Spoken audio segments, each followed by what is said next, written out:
Hi, my name is Alana Jakubowski.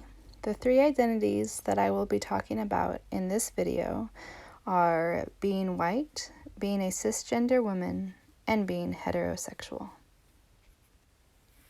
I don't remember the first time I was aware of my racial identity, and I see this as a poignant example of white privilege. My family is white, and race was never openly discussed. My family's ancestry is rooted in Poland and Czechoslovakia, but I have no intimate connection to that heritage. I grew up in Oregon and have lived all of my adult life in Oregon, surrounded mostly by white people. My friends are mostly all white. It has only been recently that I've begun to consciously examine what it means to hold white privilege and how this identity affects my day-to-day life. When I think about how this identity is portrayed through society, I have to say that I feel like it is very much aligned with who I am. I think white people, especially in liberal-leaning places like Eugene, are seen as quasi-spiritual, often including elements of cultural appropriation in their spirituality. Also, although my family is from a lower middle class income bracket, money is never something that I've had to worry too much about. I've been able to get jobs whenever I needed to, and generally my life is very easy. I believe that all of these aspects of my racial identity are mirrors of what society says being white is all about.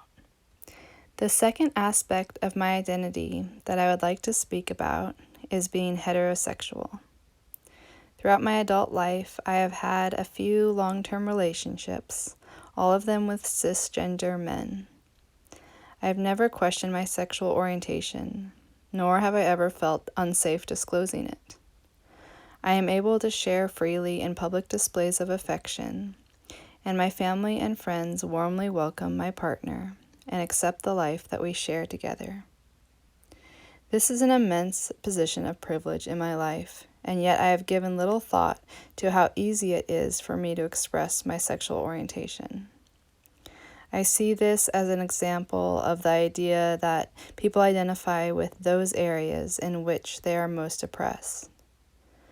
Being heterosexual is widely accepted in our society, and I experience this positive portrayal without even consciously realizing it.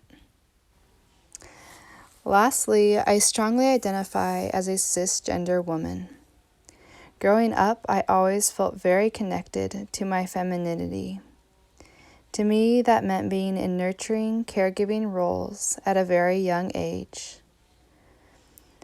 I come from a family of women. I have 6 sisters. I always experienced, and still do experience, this as a beautiful part of who I am. As an adult, I have built a web of strong women around me, and I am continually inspired by my female friends.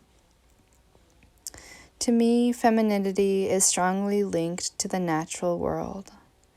I draw a lot of strength from nature and am in awe of its continuous life-giving qualities.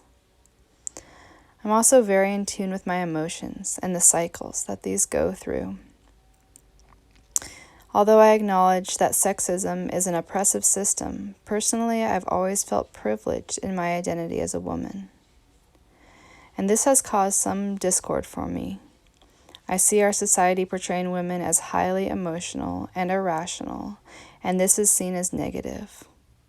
While being highly emotional is aligned with my experience of being a woman, I have never viewed this as a negative trait.